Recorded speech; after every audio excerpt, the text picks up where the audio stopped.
everybody, this is No Excuses. I'm your host, Rodney Arbona, and I am with my very special guest today, Emilio Iodice, who's got a very illustrious career, but more importantly, he takes his knowledge and now he's giving back to making sure our youth is going to be very successful. How are you, Emilio? I'm great, Rodney. Thank you. You're so welcome. Very much. My pleasure. So what made you come up with this concept, and what's the name of your new book? The new book is called When Courage Was the Essence of Leadership, Lessons from History. Wow, that's a great line, and it really opens up what you're discussing in that book. Yes, it does. And it's about courageous leadership, which is what I believe we need today. We need not only competent leadership, but we need leaders who are courageous, they're brave, and to take on not only the big issues, the big challenges, but the big social, economic, and cultural problems that we all face in this world. That's wonderful. Now, you had a wonderful career yourself. So when you put this all together, how far back in your career did you say, I'm going to use the elements of my career and give it forward into this book? Well, I started thinking about it actually when I was in the executive office of the president.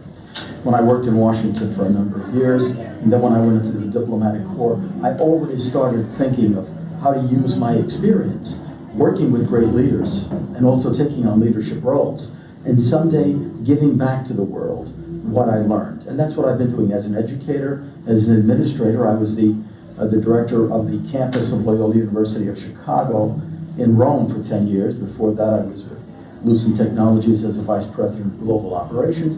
And before that, I was a successful American diplomat. So I've done a lot of things. You sure have. So working with leaders at that level in Washington, you can say it on camera, Fox. How difficult is it? It's difficult because you have to get their attention span. Sure. This is the biggest problem I find with political leadership in particular. They have a very short attention span. They have their own agenda, their own concerns. Obviously, they're very political, right, and they're electoral. So these concerns are the things that actually make them move.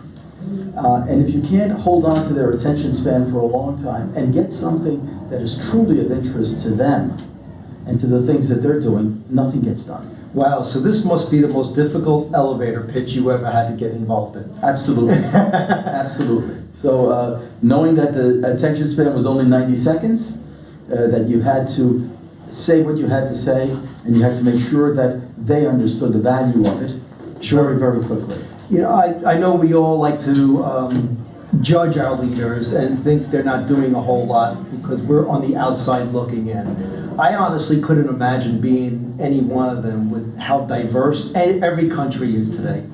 And the amount of things that need to get done in such, let's say, little time that they actually have.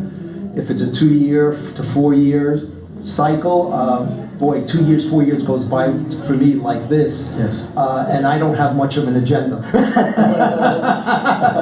How did you manage to sit them down, get them to pay attention, and then how much of what you got them to pay attention to that you actually were able to execute? I would say that in the vast majority of cases, over 90%. That's wonderful. But I wouldn't say it was me. I would say that it was the issues and the problems that we were facing at the time, that they were so critical and so important that we had to come up with solutions. Absolutely. And people who can solve problems. Right. And look at those problems as opportunities as well as solutions. This changes everything. And that's why they were able to listen and they were willing to listen. That's wonderful, and I like how you put it too, because everything does have a solution to Absolutely. it. Rather than looking at brick walls, I like to look at the crack, and I can get through that crack sooner or later if I just pick at it long enough, right? Certainly. That should be the attitude. If we look at every single challenge as an opportunity for us, and not just a difficulty, everything changes. At this new leadership center that was created in my name at St. Barnabas High School in the Bronx. Right. Congratulations on that. Thank you. These young people, these young girls, want to be leaders of the future. And the most important thing I told them was not to look at a difficulty as something that was just impossible to deal with, but look at it as an opportunity to show that they had skills, right, that they could overcome this, and that it was important for their own self-esteem. Absolutely. And if they could do that, everything changes in life. Sure, and I find the best way to go against a challenge is to break that challenge down to Yes. micro parts. Exactly. Because let's face it, we all just don't wake up in the morning and run a marathon, right?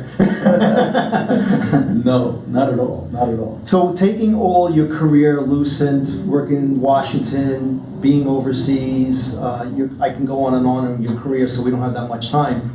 When you put this book together, I can't imagine how you pick and choose what to put in this book to accomplish what you want to accomplish for our youth. So how difficult is it even for you, because you have such a vast, diverse knowledge?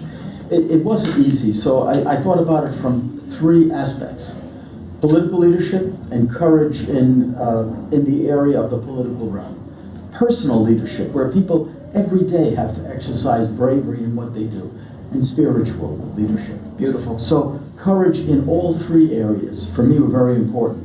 And I took examples from history and from contemporary history in each one of those sectors. And I took young people as well as people who had been working in these fields for many years. So the examples cut across generations as well. Wonderful. So that young people as well as anybody of any age can relate to each one of these examples, because it's about examples, it's about stories.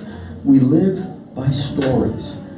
The great leaders of our time, and of all time, like Abraham Lincoln, told stories. Sure did. And those stories are the things that we remember. Jesus told stories. Absolutely.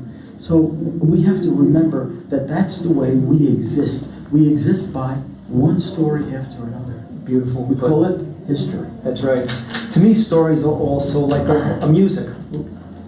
The lyrics or the bars, if once you get into that song, it just repeats itself. How many times music almost sounds alike, but it creates a story and a pathway, and it provides some spiritual energy as well. Exactly. It does.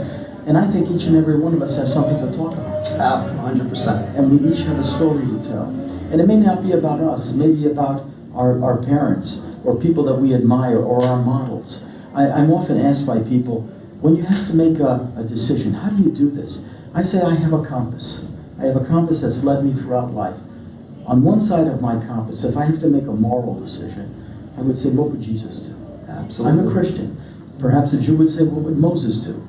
A Buddhist would say, what would Buddha do? If I have to make a managerial decision, what would Abraham Lincoln do? Why do I say Lincoln? For me, he was one of the most remarkable of all leaders. He had some hard decisions. Tough decisions. At a very tough time. And he had the integrity, the skills to make those decisions. He was tested constantly. And he overcame those tests. He passed the test. And that's why we consider him by far one of the greatest leaders of our country, at least. I could agree with you on that. He, again, just what he did with changing our mindset on who the people were in the country. Forget about where they came from, but who were the people in the country and how we should be treating them against all odds. Absolutely. Nobody wanted to agree with him other than himself, but it was his passion that pushed him through, and then other people believed even more of it because of his passion. And it has a lot to do with what you're talking about. People having passion within themselves. Passion and vision. To understand that each and every one of us is something, we're part of something much bigger. Yes. Much, much bigger. May I tell you a very short story? Please. It happened in the 1930s. The editor of a newspaper in New York City told his reporter, he said, I want you to go out and find a human interest story for Christmas Eve. And if you don't find it, I'm going to fire you. So this reporter had an incentive to go out and find something, but he was baffled as to what to do. So he goes out to a place that was a construction site, a gigantic construction site in the middle of Manhattan. Wow. They were building Rockefeller Center. Wow. And they were restoring churches as well as building these new buildings. They were doing cultural things, social things. They had a great vision for the future. Christmas Eve, and this reporter goes out there, and he finds one worker in the snow, laying bricks, one brick on top of another. And he watches him, he looks at him, and he says, this is amazing. Mm-hmm. After a few hours, he says to this Italian immigrant, who could barely speak English, and he says, sir, I've been watching you. And in this cold weather, it's freezing out here, in the snow, And yet you have the fortitude to keep doing your job. You're the only one here, laying one brick on top of another. Isn't it awful? Isn't it boring? And he looks at the reporter and says, "Sir, you don't understand. I'm not laying bricks. I'm building a cathedral." Beautiful. And that man was our grandfather. That is beautiful. He was my grandfather. That is a beautiful story. And that became a wonderful story for the New York Daily News. Well, Emilio, I'm going to leave it at that story because it's inspiring and it should let people know how important passion is and how much more to realize what you said. It's bigger than yourself. Exactly. Emilio, Iodice, thank you Thank so you. much for being on No Rodney, Excuses. thank You are you. an absolute pleasure. Thank I want to thank everybody for watching. We'll see you again. Have a great day.